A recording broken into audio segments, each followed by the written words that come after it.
నమస్తే, welcome to PCW news. ముందుగా headlines. Trump మరో సంచలనం. భారత్ను ఉదాహరిస్తూ అమెరికా ఎన్నికల ప్రక్రియలో భారీ మార్పులు.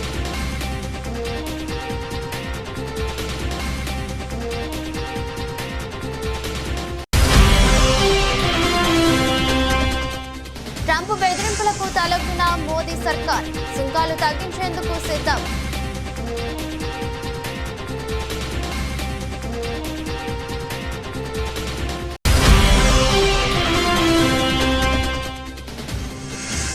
దక్షిణ కొరియాలో కార్చిచ్చు బీభత్సం. 18 మంది మృతి.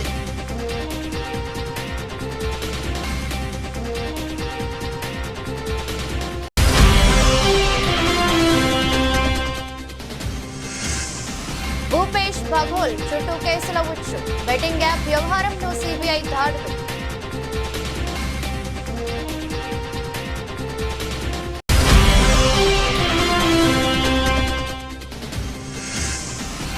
బంగారం ధర అంచనాలో కేంద్రం వైఫల్యం.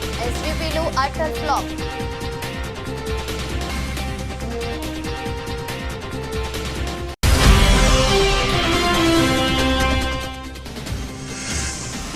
IPLలో ముగిసిన తొలి రౌండ్. పాయింట్ల పట్టికలో అగ్రస్థానంలో సన్ రైజర్స్ హైదరాబాద్. రెండోసారి అమెరికా అధ్యక్ష బాధ్యతలు చేపట్టిన డొనాల్డ్ ట్రంప్ దూకుడుగా వ్యవహరిస్తున్నారు. సంచలన నిర్ణయాలు తీసుకుంటూ ప్రపంచం దృష్టిని ఆకర్షిస్తున్నారు.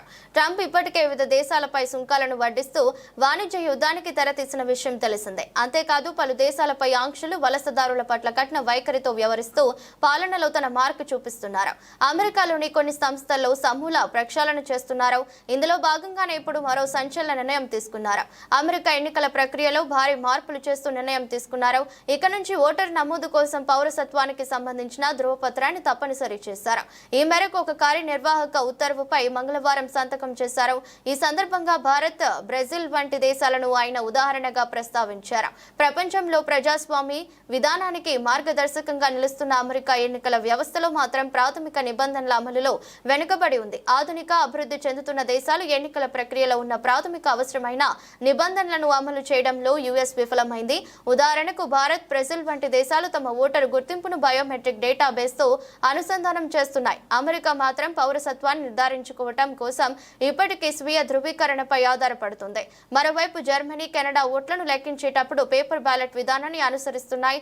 అయితే US ఎన్నికల విధానంలో మాత్రం అనేక లోపాలు ఉన్నాయని ట్రంప్ తన ఉత్తర్వుల్లో పేర్కొన్నారు. అమెరికా అధ్యక్షుడు డొనాల్డ్ ట్రంప్ హెచ్చరికలకు మోదీ ప్రభుత్వం తలొగ్గింది. అమెరికా దిగుమతులపై సుంకాలను తగ్గించేందుకు సిద్ధమవుతున్నట్టు తెలుస్తుంది. ప్రతీకార సుంకాలపై అమెరికా అధ్యక్షుడు విధించిన ఏప్రిల్ 2 గడువు సమీపిస్తుండటంతో బీజేపీ నేతృత్వంలోని కేంద్ర ప్రభుత్వం అమెరికా దిగుమతులలో సగానికి పైగా వస్తువులపై సుంకాన్ని తగ్గించాలని యోచిస్తుంది. అమెరికా దిగుమతులలో సగం అంటే దాదాపు 1.97 లక్షల కోట్ల విలువైన దిగుమతి సుంకాలపై కోత విధించాలని మోదీ ప్రభుత్వం యోచిస్తుంది. అమెరికాకు జరిగే $5.65 లక్షల ఎగుమతులను రక్షించుకోవాలని ఉద్దేశంతో కేంద్రం ఈ నిర్ణయానికి వచ్చినట్టు తెలుస్తుంది. అమెరికా ప్రకటించిన ప్రతీకార సుంకాల హెచ్చరిక దాని మిత్ర దేశాలతో సహా ప్రపంచ వ్యాప్తంగా అనేక దేశాలను ఆందోళనకు గురి చేస్తుంది. అమెరికా విధించిన ప్రతీకార సుంకాలు 87% భారతీయ ఎగుమతులపై ప్రభావితం చూపుతాయని భారత ప్రభుత్వం భావిస్తుంది. ఈ ప్రభావాన్ని తగ్గించుకోవడానికి 55% అమెరికా దిగుమతులపై సుంకం తగ్గించాలని మోదీ ప్రభుత్వం యోచిస్తుంది. ప్రస్తుతం అమెరికా దిగుమతులపై భారత్ 5% నుంచి 30% వరకు సుంకాలు విధిస్తుంది. కొన్ని సుంకాలను తగ్గించి మరికొన్నిటిపై పూర్తిగా సుంకాలు తొలగించాలని ప్రభుత్వం భావిస్తుంది. కొన్ని ఎంపిక చేసిన వస్తువులపై సుంకాలు తగ్గించే విషయం కూడా పరిశీలనలో ఉన్నట్టు తెలుస్తుంది. మంగళవారం నుంచి వాణిజ్య చర్చలు ప్రారంభమవుతున్నాయి. దక్షిణ కొరియాలో కార్చిచ్చు బీభత్సం సృష్టించింది. కార్చిచ్చులు రేపిన దావానలం కారణంగా వేల సంఖ్యలో ఇళ్లు, చెట్లు కాలి బూడిదయ్యాయి. వేలాది మంది ప్రజలు తమ ఇళ్లను వదిలి సురక్షిత ప్రాంతాలకు తరలి వెళ్లారు. మరోవైపు ఈ కార్చిచ్చు కారణంగా 18 మంది ప్రాణాలు కోల్పోయినట్లు అధికారులు తెలిపారు. 6 తీవ్రంగా గాయపడగా మరో 13 మంది స్వల్పంగా గాయపడ్డారు. గత వారం సౌత్ కొరియా ఆగ్నేయ ప్రాంతంలో చెలరేగిన కార్చిచ్చు భారీ నష్టాన్ని కలిగించింది. బలమైన గాలులు, పొడి వాతావరణం కారణంగా మంటలు కొత్త ప్రాంతాలకు వ్యాపిస్తున్నాయి. దీంతో వేల హెక్టార్ల విస్తీర్ణంలోని అడవులు బూడిదయ్యాయి. కార్చిచ్చులను అదుపు చేసేందుకు సైన్యం సాయంతో వేలాది మంది అగ్నిమాపక సిబ్బంది పనిచేస్తున్నారు. ఈ కార్చిచ్చు కారణంగా పాఠశాలలను అధికారులు మూసివేశారు. వందలాది మంది ఖైదీలను జైళ్ల నుంచి ఇతర ప్రాంతాలకు తరలించారు. మంటల్లో వందల ఏళ్ల నాటి చారిత్రాత్మక ఆలయం పూర్తిగా కాలి బూడిదైపోయింది. ప్రభావిత ప్రాంతాల నుంచి దాదాపు 27,000 మందికి పైగా నివాసితులను ప్రభుత్వం సురక్షిత ప్రాంతాలకు తరలించింది. ఛత్తీస్గఢ్ మాజీ సీఎం కాంగ్రెస్ నేత భూపేష్ బఘెల్ చుట్టూ కేసులు బిగిస్తుంది. ఇప్పటికే మద్యం కుంభకోణానికి సంబంధించిన కేసులో ఆయన ఇంట్లో ఈడీ అధికారులు సోదాలు చేపట్టిన విషయం తెలిసిందే.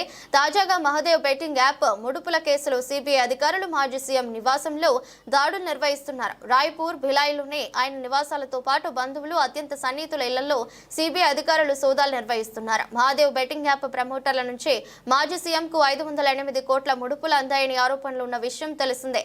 యాప్ యాజమానిగా భావిస్తున్న శుభం సోనీ నేరాన్ని ఒప్పుకోవడం బఘెల్ చిక్కుల్లో పడ్డారు. తనకు బఘెల్ కు ఉన్న సంబంధాల గురించి ఆయన వెల్లడించడమే కాక బఘెల్ కు వందలాది కోట్ల రూపాయలను ముడుపులుగా ఇచ్చానని అంగీకరించారు. ఆయన ఆరోపణల నేపథ్యంలో ఎన్ఫోర్స్మెంట్ డైరెక్టరేట్ ఇప్పటికే విచారణ చేపట్టింది.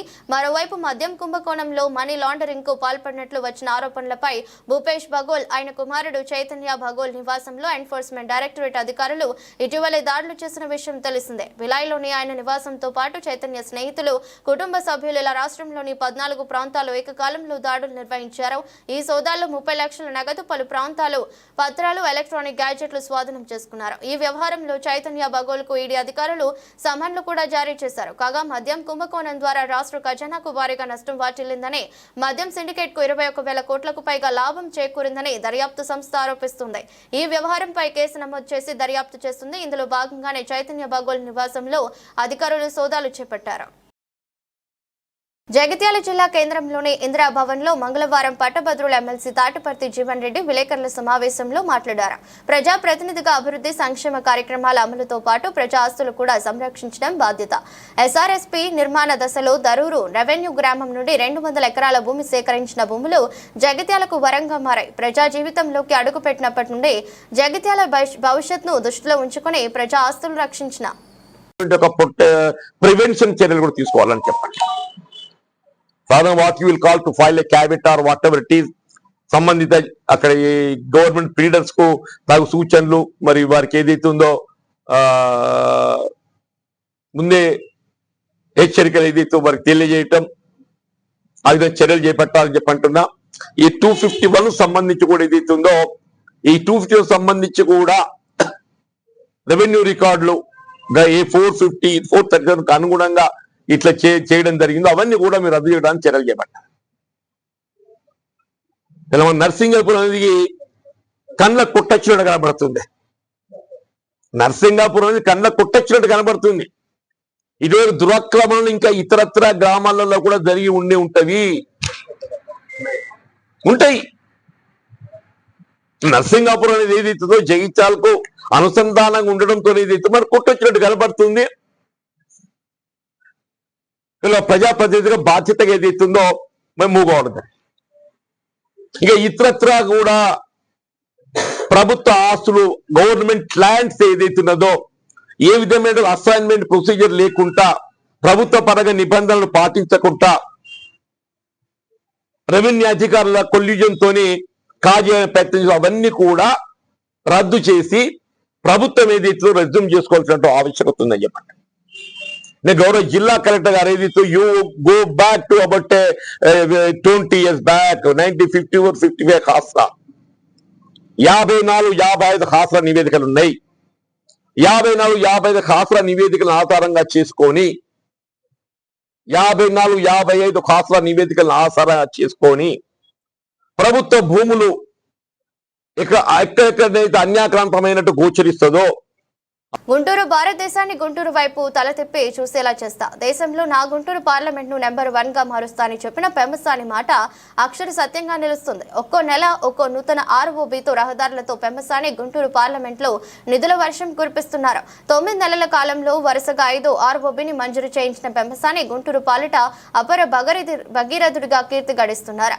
విద్యా ఐటీ శాఖ మంత్రి నారా లోకేష్ మంగళగిరి, గుంటూరు, అమరావతి ప్రజలకి మరొక శుభవార్త.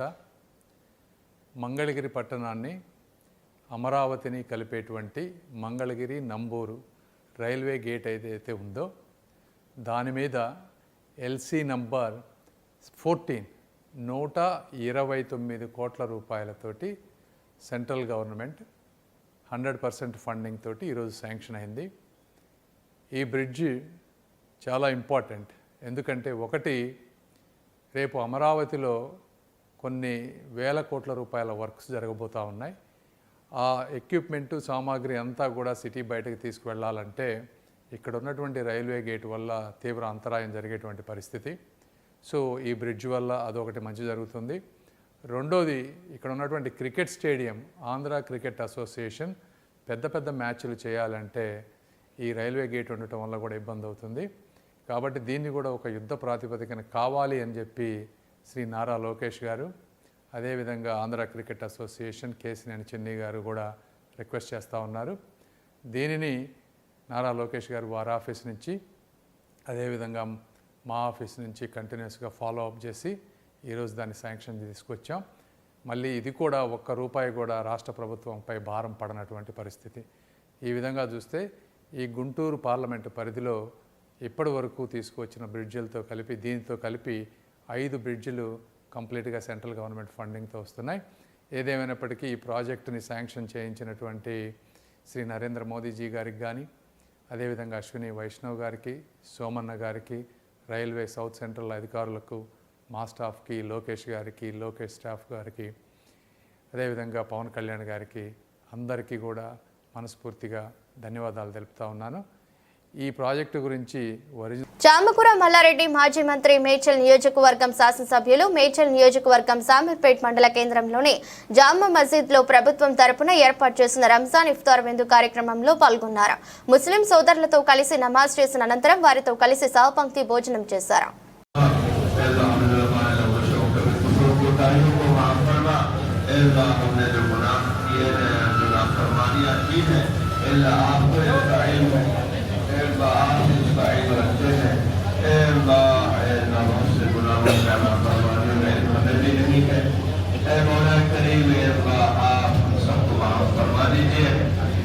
हम सबको माफ फरमा कर अपने रजा वाले रास्ते पर लगा दीजिए, अपने जन्नत वाले रास्ते पर लगा दीजिए, हिदायत वाले रास्ते पर लगा दीजिए, सिरात मुस्तकीम पर हम सबको चला दीजिए। मौलाए करीम, हम सबको सीधे रास्ते की रहनुमाई फरमाइए, सही रास्ते की रहनुमाई फरमाइए, अपने तक पहुँचने की रास्ते और पैदा फरमाइए। मौलाए करीम, आज हम सब ने आपके रोजे के लिए, आपकी रज़ा के लिए रोजा रखा है। मौलाए करीम, हमारे मेहमानों के आने को कबूल फरमाइए। अल्लाह, हमारे जो मेहमान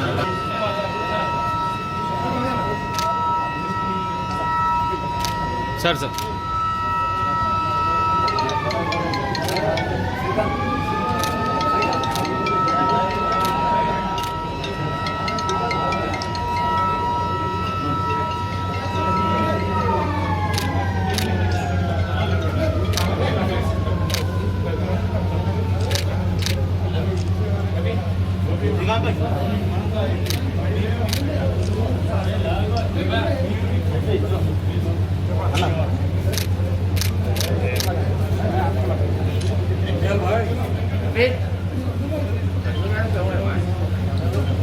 వీధి కుక్కకు జగన్ కు పెద్ద తేడా లేదు. జమ్మలమడుగు ఎమ్మెల్యే ఆదినారాయణ రెడ్డి, అతని మాట తీరు ఏ విధంగా ఉంటది అంటే, ఒక సామెత ఉంది, నో నిజం అదే జగనిజం అంటే అబద్ధాలు చెప్పడమే ఆయన ఆయుధం. పదవులకు డబ్బుకు మరిగా మామూలుగా ఊర్లో బయట కుక్క తిరుగుంటుంది, కానీ అది ఆడ ఈడ తిరుగుతుంటుంది, బలంగా ఉంటది. ఇంటి కుక్క ఏమో విశ్వాసంగా ఉంటది. వీధి కుక్క వాటం తినడానికే వచ్చాడు, ఒక్కసారి అన్నాడు. అధికారం ఇచ్చారు, ఇక చాలు. ఒక ఘాట్లో కుక్క ఉంటది, అది ఎద్దును తిననియదు, తను తినదు. అంటే తను కట్టడు, తను ఎవరిని కట్టనీయడన్నారు. అంటే అతను మాట తీరు ఏ విధంగా ఉంటుందంటే, ఒక సామెత ఉంది, నో నిజం అదే జగనిజం. బాగానండి, నో నిజం అదే జగనిజం అంటే అబద్ధాలు చెప్పడమే ఆయన ఆయుధం. పదవులకు డబ్బుకు మరిగి మామూలుగా ఊర్లో బయట కుక్క తిరుగుతుంటుంది, అది ఆన్నే తిరుగుతుంటుంది, బలంగా ఉంటుంది. ఇంటి కుక్క ఏమో విశ్వాసంగా ఉంటుంది. ఇది కుక్క వాటం తినడానికే వచ్చినాడు. ఈ రాష్ట్రాన్ని నాశనం చేసేదానికి వచ్చినాడు. ఒకసారి ఇచ్చారు కదా, అయిపోయింది కదా, ఇంకా సాలించుకో రాజకీయం. రైతులు బాగుపడాలా. అరటికి రకరకాలుగా ఉత్సాహంగా ఇన్సూరెన్స్తో పాటు ఇన్పుట్ సబ్సిడీ అక్కడ పోయి అధికారులు చెప్పడం కాదు, మేము చెప్తున్నాం. సెంట్రల్ ఇన్సూరెన్స్ పాలసీ ఉంది. ఫసల్ బీమా యోజన ఒక స్కీమ్, ప్రధానమంత్రి ఫసల్ బీమా యోజన. ఒక ఘాట్లో కుక్క ఉంటుంది, అది ఎద్దును తిననీయదు, తను తినదు. అంటే తను కట్టడు, తను ఎవరిని కట్టనీయడు. అంతా నాశనమైంది. ఇటువంటి వ్యవస్థ పోవాలో లేదో మీరు ఆలోచించాలి. అసలు ఇన్సూరెన్సు బనానాకు ఉంది అనే విషయం అతనికి తెలియదు. ఈరోజు అధికారులు స్పష్టంగా చూపించారు. అయ్యా స్వామి, ఇన్సూరెన్స్ ఉంది, నీకు దరిద్రం ఏమి తెలియదు, నీకు అవగాహన లోపం ఉంది, అధికారం కావాలా, బటన్ నొక్కి ఏమి చేయలేక ఉచిత పశు వైద్య శిబిరాలను రైతులు సద్వినియోగం చేసుకుని పశువుల ఆరోగ్యం పట్ల ముందస్తు జాగ్రత్తలు తీసుకోవాలని Gajwel AMC chairman Narender Reddy, vice chairman Sardar ఖాన్లు సూచించారు. బుధవారం జగదేవ్పూర్ మండలం పీర్లపల్లి గ్రామంలో గజ్వేల్ వ్యవసాయ మార్కెట్ కమిటీ ఆధ్వర్యంలో చేపట్టిన ఉచిత పశు వైద్య శిబిరాన్ని ప్రారంభించి మాట్లాడారు. పశువులు ఆరోగ్యంగా ఉంటే రైతులకు ఆర్థికంగా మేలు చేకూరుతుందని ఉచిత పశు వైద్య శిబిరాన్ని ఏర్పాటు చేసినట్లు తెలిపారు. పశువులకు సాధారణ చికిత్సతో పాటు నట్టాల నివారణ, వైద్య పరీక్షలు నిర్వహించి అవసరమైన పశువులకు టీకాలు, మందులను ఉచితంగా అందజేస్తామన్నారు. ఈ కార్యక్రమంలో కాంగ్రెస్ మండల పార్టీ అధ్యక్షులు రవీందర్ రెడ్డి, డాక్టర్ శ్వేత, డైరెక్టర్లు సముద్రాల హరినాథ్, నరసింహారెడ్డి, రాములు గౌడ్, మాజీ ప్రజా ప్రతినిధులు మహేందర్ రెడ్డి, మల్లేశం, మల్లికార్జున్ రెడ్డి, అమర రాము తదితరులు పాల్గొన్నారు. ఈరోజు మన జైదుపూర్ మండలమైన పీర్లపల్లి గ్రామంలో వ్యవసాయ మార్కెట్ కమిటీ ద్వారా పశువులకు హెల్త్ క్యాంప్ నిర్వహించడం జరిగింది. ఉచిత హెల్త్ క్యాంప్ నిర్వహించడం జరిగింది. ఈ హెల్త్ క్యాంప్లో మొన్న ధర్మారెడ్డిపల్లిలో మన గజ్వేల్ మండలంలో, అలాగే ఈరోజు మన జైదుపూర్ మండలం పీర్లపల్లి గ్రామంలో ప్రతి పశువుకు బలంకు సంబంధించింది మరియు ఏదైనా టీకా అయినా ఎలాంటి వ్యాధులు ఉన్నా మన డాక్టర్ గారు జైదపూర్ డాక్టర్ గారు శ్వేతా మేడం గారు ఆధ్వర్యంలో జైదపూర్లో ఆమె బాగా డెడికేట్ అయ్యి, మన అదృష్టం ఏంటంటే మన మండలకు మంచి డాక్టర్ అమ్మ ఉంది. ఆమెనే జస్ట్ ఇట్లా అన్నమో లేదో ఏ ఊర్లో అయితే మంచిగా ఉంటుంది, ఏ ఊర్లో అయితే మంచిగా ఉంటుంది, పశువులు ఎక్కువ ఉన్న ఊరాన్ని దేవులాడుకుంటా అంత ఇంట్రెస్ట్గా ఉన్న డాక్టర్ అమ్మ ఉండడం మన జైదపూర్ మండలంకు మరియు మనం పశువులు చదువుకునే అందరి రైతులకు భాగ్యంగా భావిస్తూ ఈ ఉచిత క్యాంపును అందరూ రైతులు వినియోగించుకొని ఇంకా అన్ని మందులన్నీ తీసుకొని మొత్తం ఈరోజు ఏమేమి మందులు అవసరం ఉన్నాయో ప్రతి పశువుకు కానీ, గొర్రెలకు కానీ, మేకలకు కానీ అవి సంబంధించి అన్ని మందులు ఈరోజు సాయంత్రం వరకు, మధ్యాహ్నం వరకు ఉంటుంది. అందరూ వచ్చి తీసుకుపోయి ఈ పశువులను సంరక్షించుకునే బాధ్యత రైతులది. పశు సంపదను పెంచుకుంటేనే కదా రైతు సంపద పెరిగేది. అందులో భాగంగానే మనం ఈ క్యాంపు నిర్వహించడం జరుగుతుంది. డాక్టర్ బిఆర్ అంబేద్కర్ కోనసీమ జిల్లా కొత్తపేట నియోజకవర్గం రావులపాలెం తెలుగుదేశం పార్టీ క్యాంపు కార్యాలయం నందు ప్రజా దర్బార్ నిర్వహించిన కొత్తపేట ఎమ్మెల్యే బండారు సత్యనందరావు. ప్రతి బుధవారం నిర్వహించే ప్రజా దర్బార్లో భాగంగా రావులపాలెం తెలుగుదేశం పార్టీ క్యాంపు కార్యాలయం వద్ద ఉదయం 10 గంటల నుండి ప్రజా దర్బార్ నిర్వహించి ప్రజల వ్యక్తిగత అవసరాలైన ఇళ్ల స్థలాలు, వృద్ధాప్య పింఛన్లు, పలు సమస్యలపై వచ్చిన వినతులను ఎమ్మెల్యే బండారు సత్యనందరావు స్వీకరించారు. ఈ సమస్యలపై సంబంధిత అధికారులతో మాట్లాడి పరిష్కారం అయ్యేలా చూస్తానని తెలిపారు. యాక్చువల్ ఏంటంటే బిల్లులు పట్టుకోవడం ఉంటాయి. ఆ బిల్లులు హాస్పిటల్ ఇచ్చినవి లెక్క ఉంటుంది. ఈ బిల్లు ప్రకారం ఇచ్చేయాలి. ఈ బిల్లు కరెక్ట్ కాదనేది ఈ బిల్లుకి ఎంత ఇమ్మని అంచనా ఉంటుంది. అది అంటే మన చాలా మంది అనుకుంటారు ఇంత పెట్టేసి రాలేదు అనుకుంటారు. కానీ మనకి అదే రూము వాళ్ళేమో 5,000 చూపిస్తుంది గవర్నమెంట్ లెక్క. మనమేమో 15,000 పెద్ద హాస్పిటల్ 15,000 వేస్తారు. 300 పక్కన తగ్గిపోతుంది. జనాలు తెలియగా ఎంత అడిగా ఎంత రాలేదు.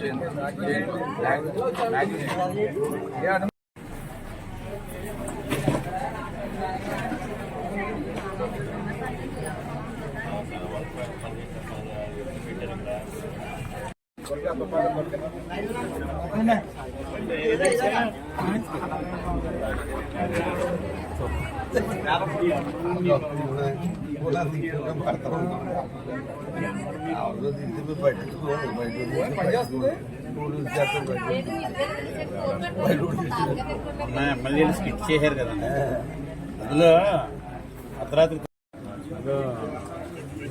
సోషల్ మీడియా బ్యాంక్ ఓపెనింగ్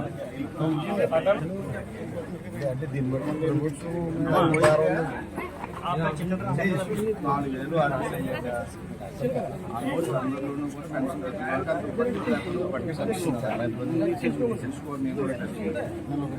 4,000 కార్యకర్తలు ఉన్నారు.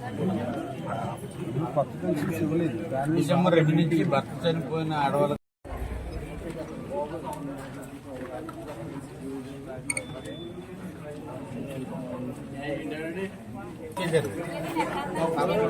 అసలు ఎవరికి నుంచి వచ్చారండి. ఇదే పెద్ద సమస్య మనకు.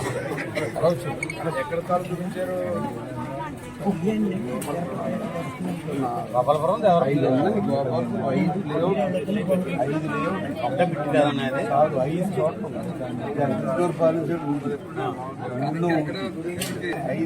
అందరికి ఇచ్చేసారన్నాయి కానీ ఎవరికీ సైట్ చూపించారు. ఇవన్నీ ఇప్పుడు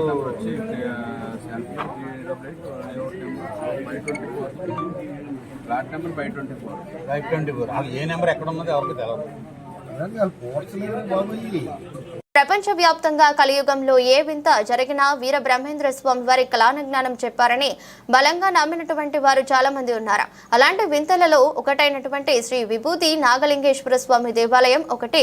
కడప జిల్లా అక్కంపేట గ్రామం అవగంపల్లిలో ఈ దేవాలయం ఉంది. అక్కడ ప్రత్యేకత ఏమిటంటే దేశ సంచారానికై బయలుదేరినటువంటి వీర బ్రహ్మేంద్ర స్వామి వారు అవగంపల్లిలో ఒక రాత్రి నిద్ర చేశారు. మరుసటి ఉదయాన్నే గ్రామస్తులందరూ కూడా మీ గుర్తుగా ఏదైనా మాకు ఇవ్వండి అని ఆ గ్రామస్తులు కోరగా వీర బ్రహ్మేంద్ర స్వామి వారు కాలజ్ఞాన గ్రంథాన్ని మరియు విభూతితో శివలింగాన్ని ఏర్పాటు చేయడం జరిగింది. గర్భిణీ స్త్రీలు ఈ విభూతిని సేవించిన వాళ్ళకి ప్రసవం మంచిగా జరుగుతుందని, అలాగే ముఖ్యంగా సంతానం లేనటువంటి వాళ్ళు ఈ స్వామివారి విభూతిని సేవించిన సంతానం తప్పకుండా కలుగుతుందని అక్కడి ప్రధాన అర్చకులు శ్రీ మధులూరు శ్రీనివాసాచార్యులు మన మెట్రో ఉదయం ఛానల్ కి తెలియజేశారు.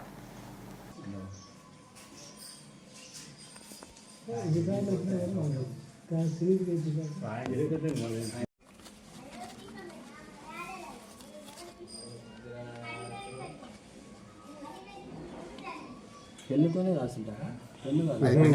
గంట ఉంటుంది. మామూలుగా టెంపుల్లో ఉన్నా బయట ప్రోగ్రాంకి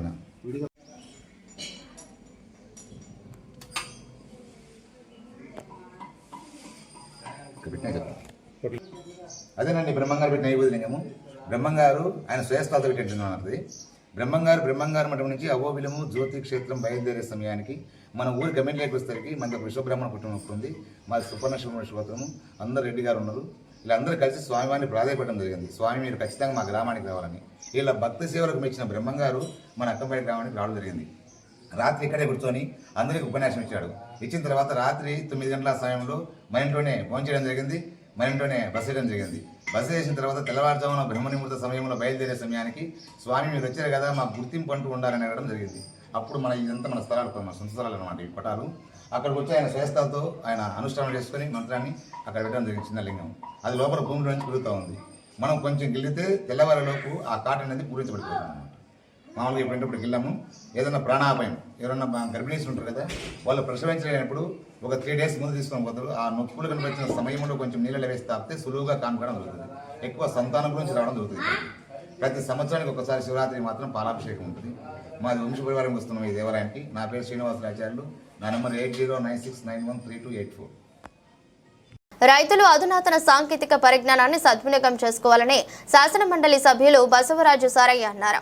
మంగళవారం వరంగల్ జిల్లా నగర 43వ డివిజన్ రంగసాయిపేటలో 3 రోజుల పాటు నిర్వహిస్తున్న రాష్ట్ర స్థాయి రైతు ఉత్పత్తిదారుల సంఘాల మేళాను శాసన మండలి సభ్యులు బసవరాజు సారయ్య, రాష్ట్ర oil fed chairman Janga Raghava Reddy, జిల్లా కలెక్టర్ డాక్టర్ సత్యశారద, కుడా చైర్మన్ ఇనుగాల వెంకట్రామరెడ్డిలతో కలిసి ముఖ్య అతిథిగా హాజరై జ్యోతి ప్రజ్వలన చేసి ప్రారంభించారు.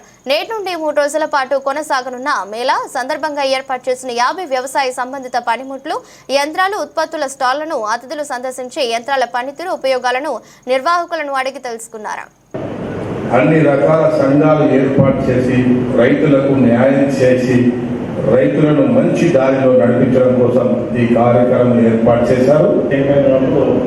ఉమ్మడి వరంగల్ జిల్లాలో రైతు సమస్యలను రాజకీయాలకు అతీతంగా అన్ని వర్గాలతో కూర్చేటట్టుగా బ్యాంకును ముందుకు నడిపించి ఆ అనుభవం ఈరోజు గౌరవ ముఖ్యమంత్రి రేవంత్ రెడ్డి గారు వారికి కావాల్సిన పోస్టులు అనుకున్న దానికన్నా ఎక్కువ మంచి పోస్టులు ఇచ్చి వరంగల్ జిల్లాగా తెలంగాణ బంగారం ధరలు రికార్డు స్థాయిలో కదలాడుతున్నాయి. మునుపెన్నడూ లేని విధంగా గత వారం 10 గ్రాముల 24 క్యారెట్ల పూతడి రేటు 91,950ని తాకింది. దేశీయ మార్కెట్లో ఇదే ఆల్ టైమ్ హై.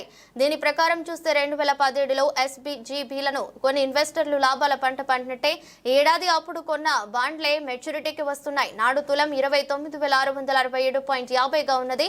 ఇంచుమించుగా ఈ ధరల సగటు పైన ఇప్పటి ఇన్వెస్టర్లు గోల్డ్ బాండ్లను కొన్నారు. అయితే ఇప్పుడు తులం 90,450గా ఉంది. అంటే 3 రేట్లకు పైగా ధరలు పెరిగాయి. దీంతో అప్పుడు 2,966 పెట్టి గ్రాము కొన్న వారికి కేంద్రం ఇప్పుడు 9,045 ఇవ్వాల్సి ఉంది. అలాగే సదరు 2,966పై వార్షిక వడ్డీ 2.50% చొప్పున అదనంగా చెల్లించాలి. ఈ లెక్కన ప్రతి గ్రాముకు మొత్తంగా దాదాపు 9,700 చెల్లించాలి. 2018, 2019లో SGBలను కొన్న వారికి ఇంచుమించుగా ఇదే లాభం రానున్నది.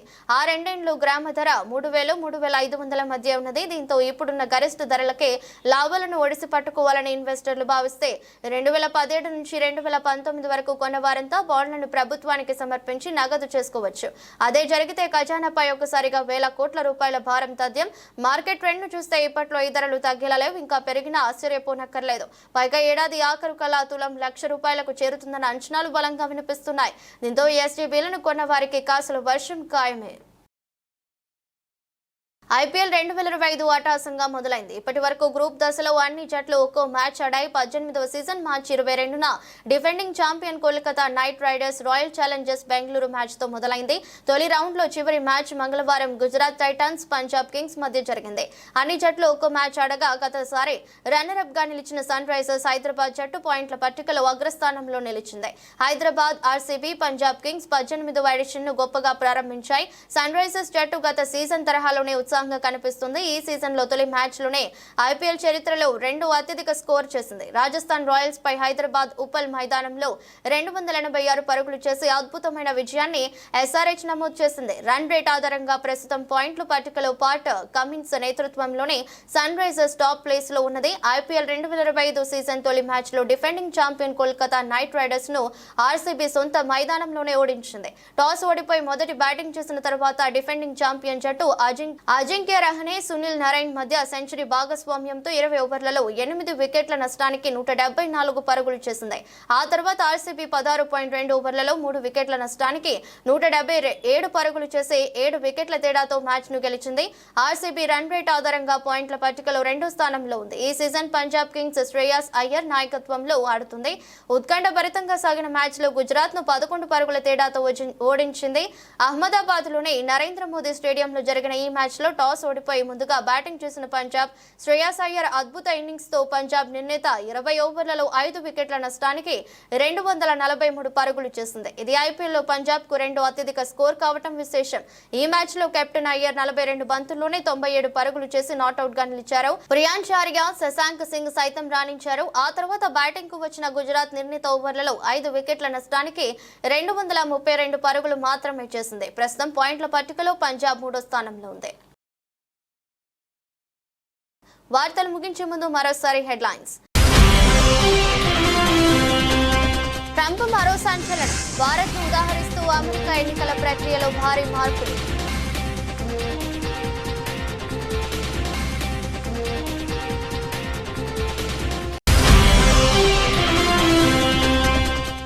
ట్రంప్ బెదిరింపులకు తలొగ్గిన మోదీ సర్కార్. సుంకాలు తగ్గించేందుకు సిద్ధం.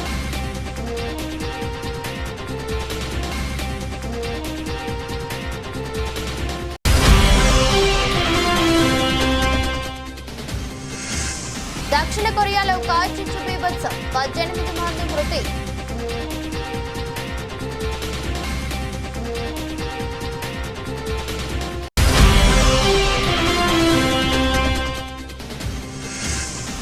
భూపేష్ బఘోల్ చుట్టూ కేసుల ఉచ్చు. బెట్టింగ్ యాప్ వ్యవహారంలో CBI దాడులు.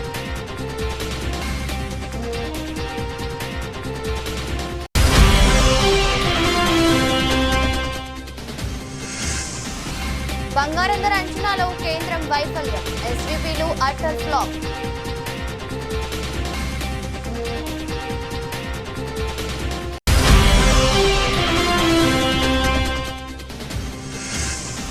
IPL పట్టికలో అగ్రస్థానంలో సన్ రైజర్స్ హైదరాబాద్. ఇది రోజు బులెటిన్. మరో బులెటిన్లో మళ్ళీ కలుద్దాం. అంతవరకు సెలవు. నమస్కారం.